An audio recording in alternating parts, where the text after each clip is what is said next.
안녕하세요. 저는 올해 42살인 여자입니다. 올해도 벌써 10월이 훌쩍 지나가고 있으니 얼마 지나지 않으면 43이 되네요.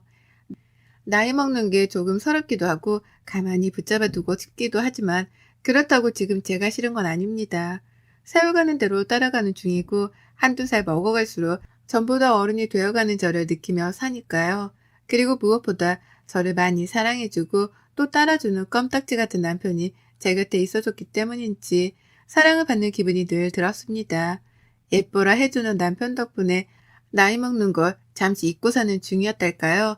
참고로 저는 현재 결혼 2년차를 향해 달려가는 중이랍니다.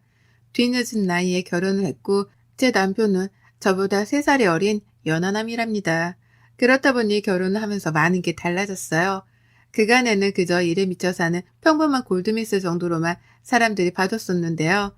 마흔에 결혼을 하고 또 연하 남편과 함께 살기 시작하면서부턴 솔직히 저를 두고 뒤에서 수근거리는 사람들도 있었습니다.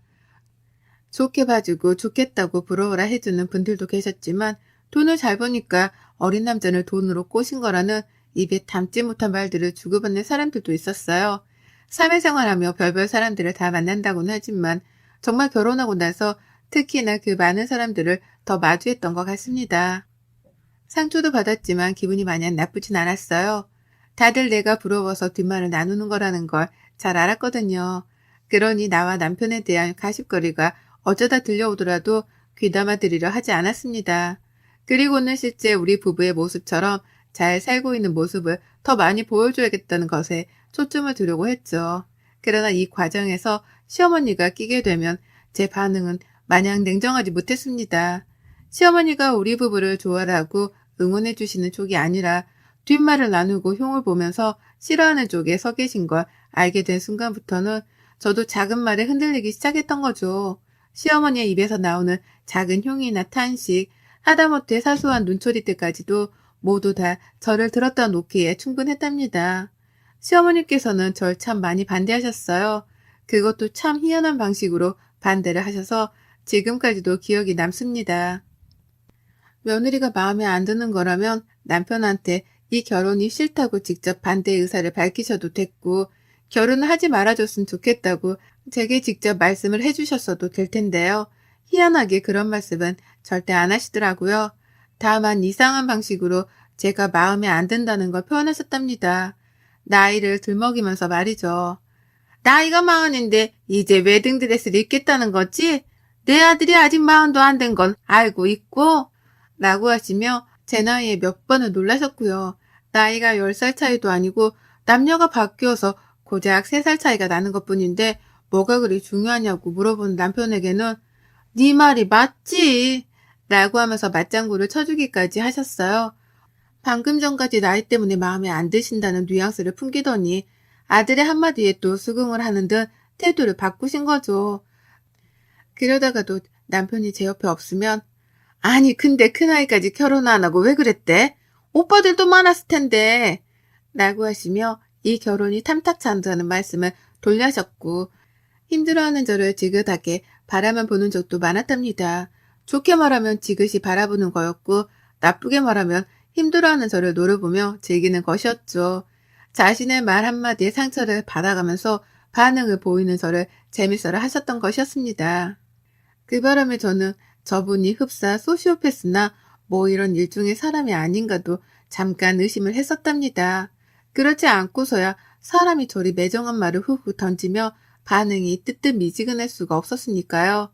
애매하게 싫은 티를 내시는 시어머니가 저를 반대한다는 걸 전 온몸으로 눈치를 챘고 결혼식을 치르기 직전까지도 그 태도를 유지하던 시어머니 때문에 마음고생이 심했습니다.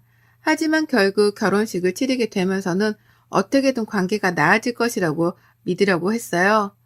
중간에도 남편이 많이 노력을 했고 저도 이왕 시어머니가 되셨으니 며느리한테서 호강이라도 받으며 기분 푸시라고 가진 돈을 갖다 바쳐가며 노력을 했습니다.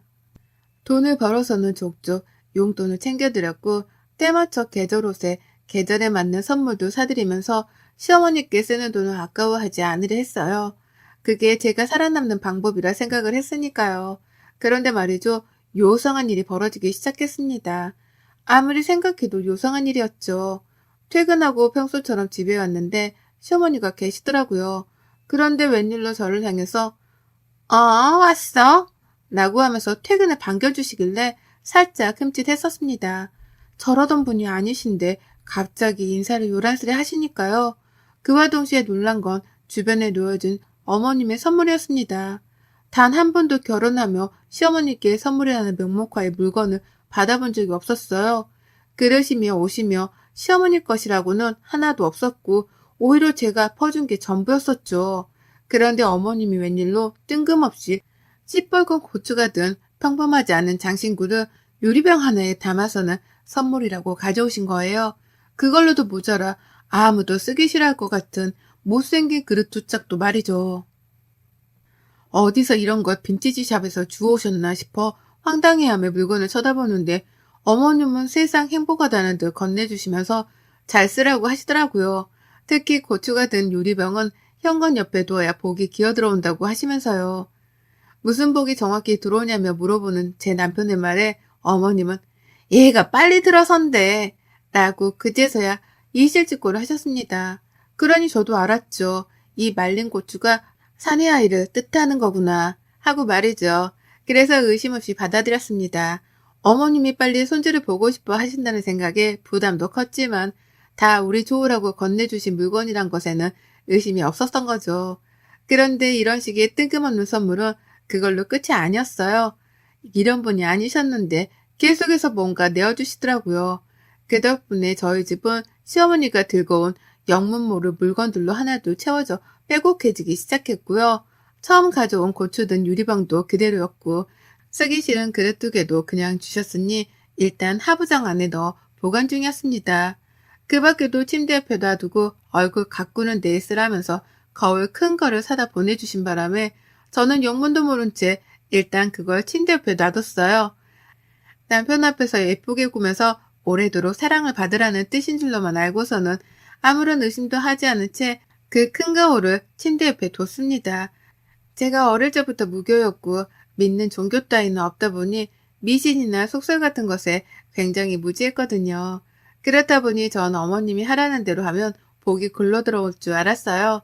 어머님이 아무래도 미신이나 속설 같은 걸 믿을 나이시다 보니 저보다 아는 것도 많으실 거다 싶었던 거죠.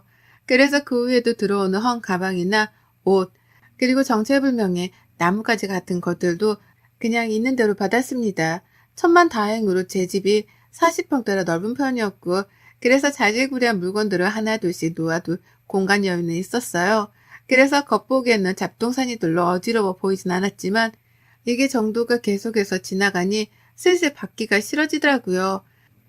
내 집이 내 집인 게 아니라 시어머니의 집이 되어가는 것만 같았습니다. 제가 고른 물건들이 아니라 시어머니가 주시는 물건들로만 집이 채워져 나가다 보니 흡사 이건 시어머니가 원하시는 그림의 집이 아닌가 싶기도 해서 혼란스러워지기까지 한 거죠. 그쯤 되니 남편도 뭐가 마음에 안 들기 시작한 건지 물건을 또 주겠다고 집에 오래 하시는 어머님께 바쁘다는 거짓말을 해가며 약속을 피하기 시작했어요. 그러면 어머님은 뭘 한다고 퇴근하고 나서까지 바쁘냐면서 집에 기어코 오겠다고 우겨대셨는데요. 그렇게 우기다가 정말 집으로 찾아온 적도 한두 번 있었습니다. 그리고 저는 그때부터 시어머니께 정이 떨어져 가기 시작했죠. 그리고는 생각이 들었어요. 저렇게까지 해서 나에게 주려는 물건은 무엇이며 왜 그렇게까지 해서 나에게 그 물건을 주시려는 건가 싶어 말이죠. 정말 이게 다 손주를 빨리 보고 싶어서 아들 낳으라고 건네주는 부적 같은 건가 싶기도 했고요. 그때부터 인터넷에 검색을 해봤더니 사실상 아들 낳는 부적이라면서 검색되어 나오는 물건 목록에 시어머니가 주신 물건들은 없었답니다. 빨간 고추가 있긴 했으나 유리병에 담아서 현관 옆에 놔뒀다는 글 따위는 보지 못했고 거울은 오히려 집안에 두면 안 되는 물건이라고 하더라고요. 더군다나 침대 바로 옆에 두는 건 귀신을 들러붙게 하는 짓이라는 섬뜩한 글까지 읽고 나니 온몸에 소름이 쫙 끼쳤어요. 그 전까지만 하더라도 시어머니에 대한 의심이 하나도 없었기에 주시는 대로 물건을 받아내선 집에 고이고이 쌓아놨었는데요. 검색을 조금 해보고 시어머니의 의도를 따져 묻다 보니까 이게 보통 일이 아니라는 걸 눈치껏 알아낼 수 있었습니다. 생각해보니 정말 이상했어요. 그럴 분이 아니신데 갑자기 저에게 잘해주기 시작함과 동시에 선물이라며 어디서 쓰다만 헌 물건이었는데 그걸 저에게 줬다는 것부터가 의도가 너무 불순하더라고요. 왜 이런 의심을 진작에 하지 못했었나 싶어서 땅을 치며 후회했습니다. 그제서야 드는 꺼림칙함을 떨쳐내 보겠다고 급한 대로 남편이랑 퇴근하자마자 거울을 내다 버렸어요. 현관 앞에 있던 고추가 든 유리병도 그 밖에 어디서 주워왔는지 출처를 모르겠는 나무 막대기부터 시작을 해서 온갖 잡동사니란 것들을 모조리 버렸습니다. 쓰레기 봉투에 담아놓고 보니 한 트럭이더라고요. 이렇게나 많은 걸 내 집에 가져다 놨다는 생각을 하니 또 소름이 끼쳐 한동안 말을 잊지 못했어요. 제 심정을 남편도 똑같이 느낀 건지 처음엔 갖다 버리자는 말에 왜냐고 묻기만 하더니 정색하는 제 표정을 보며 나중에는 누구보다 더 적극적으로 시어머니가 주신 물건을 버리겠다며 집안을 헤집고 다녔답니다. 물건을 버리고 나서 제가 하루 종일 생각하고 인터넷 검색을 하면서 알아냈던 꺼림칙한 정보에 대해서 공유를 하자 남편은 온몸에 소름이 돋는다면서 어쩔 줄 몰라하며 방방 뛰었어요. 가뜩이나 요즘은 가위에 자주 눌리는 것 같은 기분 때문에 잠을 설칠 일이 많았는데 그게 다 엄마가 주신 물건들 때문에 귀신이 붙어서 그런 거냐며 무서워 난리를 치더라고요. 남편이 겉보기엔 상남자 같은데 겁은 무지하게 많은 애거든요. 이런 일을 겪고 난 후 저는 저대로 그리고 남편은 남편대로 시어머니를 쉽사리 보지 못했습니다. 남편은 자기 엄마의 의도를 의심하고 싶지 않아 하는 듯 혼자 괴로워하며 몸부림을 쳤고요. 저는 제발 시어머니가 나쁜 의도로 그러지 않으셨길 끝까지 믿어보려 하면서도 한편으로는 사실 확인을 해야겠다면서 뒷조사를 시작했습니다. 아무래도 제가 한번 물면 끝까지 놓치지 않고 물어뜯는 나름 독종의 여자거든요. 아무리 생각해도 좋은 의도가 보이질 않는 시어머니의 본 모습을 꼭 파헤쳐야겠다는 생각으로 머리를 굴려가던 중 정말 뜻밖의 기회를 맞이했습니다. 시어머니의 그 새카맣던 의도를 파악할 수 있는 절호의 기회가 찾아온 것이었어요. 인터넷으로 다른 사람들의 글도 읽어보고 시어머니와 갈등에 대한 댓글들도 살펴보던 중 홈캠의 존재를 알게 되었습니다. 집안에 카메라를 따로 설치할 필요성을 못 느껴서 그걸 알고도 관심을 두지 않고 살았었는데요. 이참에 홈캠을 설치해야겠더라고요. 물론 귀신을 보려는 게 아니라 시어머니를 살펴보려고 말입니다. 당장 로켓 배송으로 주문을 받았고 집안에 무려 3곳에 카메라를 설치하고 난 후 시어머니를 불렀어요. 안부 인사 겸 연락을 드린 거죠. 어머님, 요즘은 저한테 주실 선물 없으신가 봐요. 통 찾아오질 않으시네요. 라고 하며 아부를 떨었더니 어머님은 섭섭하다는 말투로 곧장 말씀하시더라고요. 아니 내가 가겠다고 몇 번을 말했더니 다들 바쁘다며 오지 말라고만 하고 말이야. 라면서 줄 선물이 안 그래도 한가득 준비되어 있다며 신나라하셨어요. 그리고 전 바빠서 퇴근이 요즘 늦으니 차라리 우리 부부가 없는 점심시간에라도 집에 와서 선물을 놓고 쉬다 가시라며 집 비밀번호를 알려드렸습니다. 결혼하고서 집 번호를 누군가에게 알려준 건 처음이었어요. 쉽지 않은 결정이었지만 시어머니의 본 모습을 알아내고자 이건 필요한 절차였고 그렇게 어머님께 제 집을 오픈하고 난 후 저는 떨리는 마음으로 그저 홈캠 녹화가 잘 되기를 빌었습니다. 어머님은 하루 날 잡아 집을 다녀가셨고 저는 일을 하던 중이었는데 문자 한 통을 보내셨더라고요. 너 내가 줬던 물건들 다 어디다 뒀냐? 라고 하면서요. 저랑 남편이 섬뜩하다면서 버렸던 그 물건들을 찾으시는 것이었습니다. 그래서 제가 어머님 그거 둘 곳이 없어 집 선반 안에 넣어 모아뒀는데 아마 어머님은 못 찾으실 거예요. 왜요? 라고 되물었죠.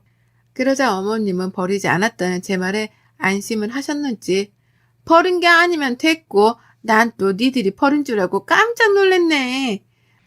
라고 하며 안도의 한숨까지 내쉬었습니다. 그리곤 물건 다 놓고 가는데 이것들은 절대 옮기지 마라. 저번에 줬던 고추 유리병 그것도 현관에 꼭 둬야 하는 건데 내가 지금 둘 테니까 물건 놔둔 곳 좀 알려줘라. 라고 말씀을 하셨어요. 제가 갖다 버린 유리병을 도로 찾아서 현관에 두겠다면서 위치를 알려달라 하시더라고요. 당황한 저는 얼버무리다가 일이 갑자기 바빠졌다며 급하게 연락을 끊어버렸죠. 그리고 서둘러 홈케어 화면을 볼 수 있는 어플을 켰고 시어머니가 하시는 짓을 지켜봤습니다. 그전에도 이미 녹화가 되고 있긴 했으나 당장에 어머님이 뭘 하시려는지 확인을 해보고 싶었어요. 그리고 전 회사 안에서 간이 떨어져 오줌을 지릴 뻔했습니다. 이런 말이 나이 40 넘어 나오는 게 좀 창피하긴 하지만 오줌이 지릴 뻔했단 표현 말곤 달리 할 수 있는 말이 없었어요. 어머님이 글쎄 혼자가 아니라 둘이더라고요. 바로 옆에 웬 아주머니 한 분을 모셔온 거예요. 선물만 놓고 가시겠다더니 주인 없는 집에 멋대로 손님을 데려온 겁니다. 소름이 돋아서 막 캡처를 했어요.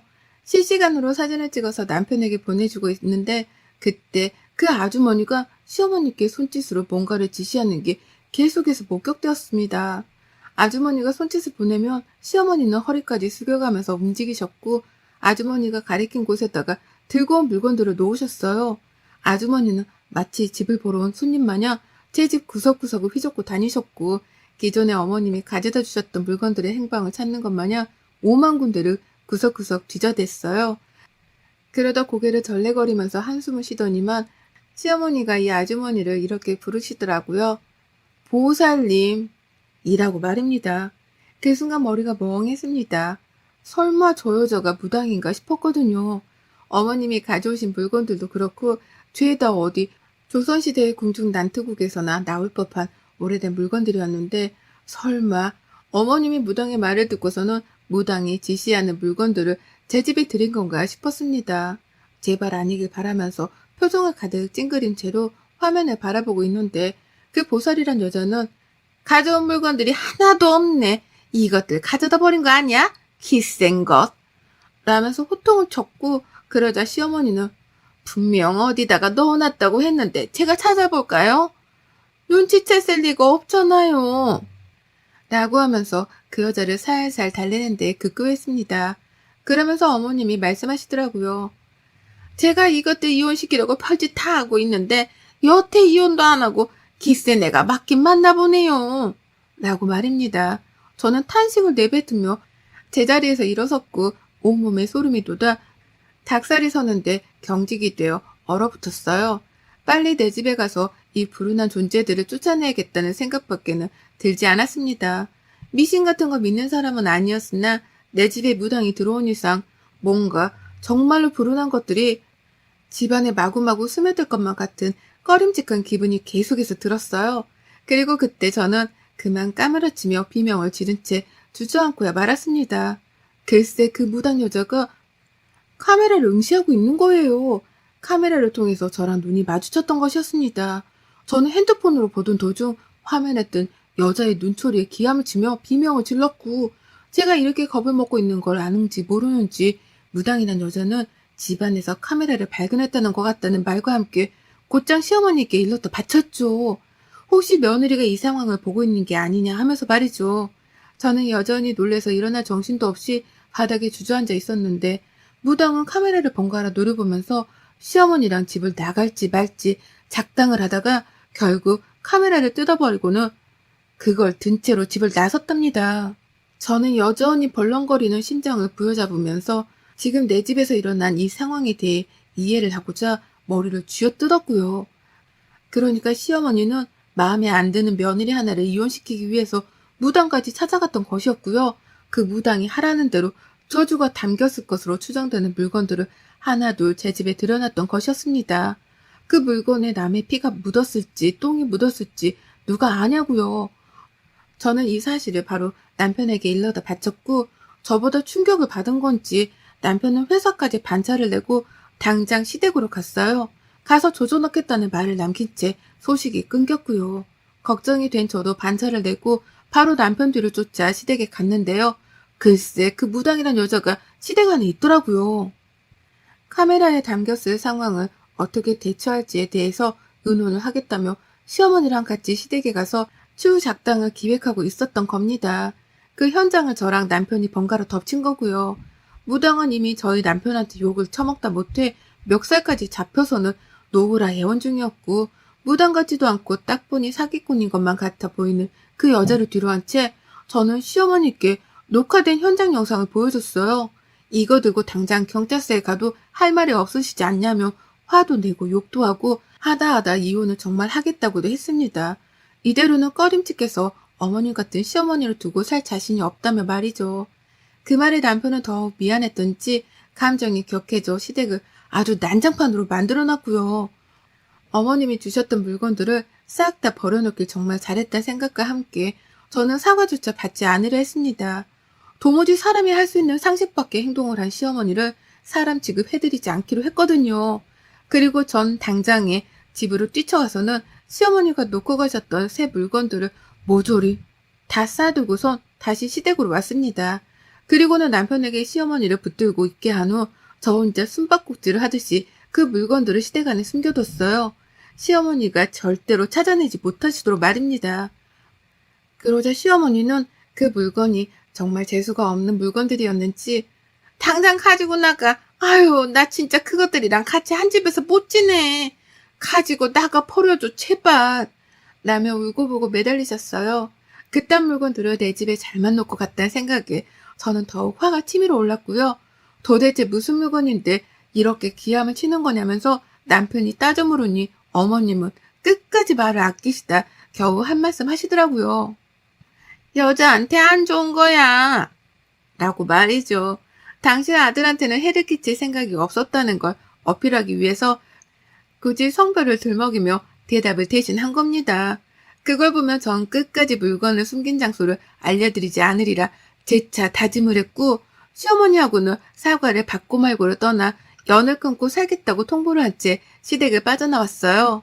이미 남편이 시댁을 난장판으로 만들다 못해 시어머니 눈에서 눈물을 쫙 빼놓은 후였는지라 제가 더 할 수 있는 건 없었습니다. 그저 숨겨놓은 물건들을 시어머니가 다시는 평생 찾지 못하시도록 비는 수밖에요. 그러면 시어머니는 불편하고 꺼림칙하고 재수가 없다며 마음고생을 하면서 그 물건들을 끝까지 찾으실 테니요.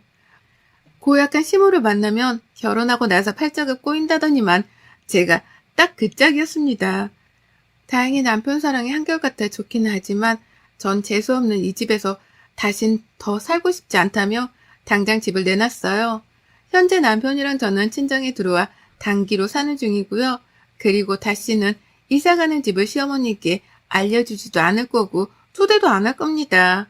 비번을 숨기는 건 당연하고 남편하고는 시모 얘기를 죽을 때까지 함구하고 살기로 약속도 했네요.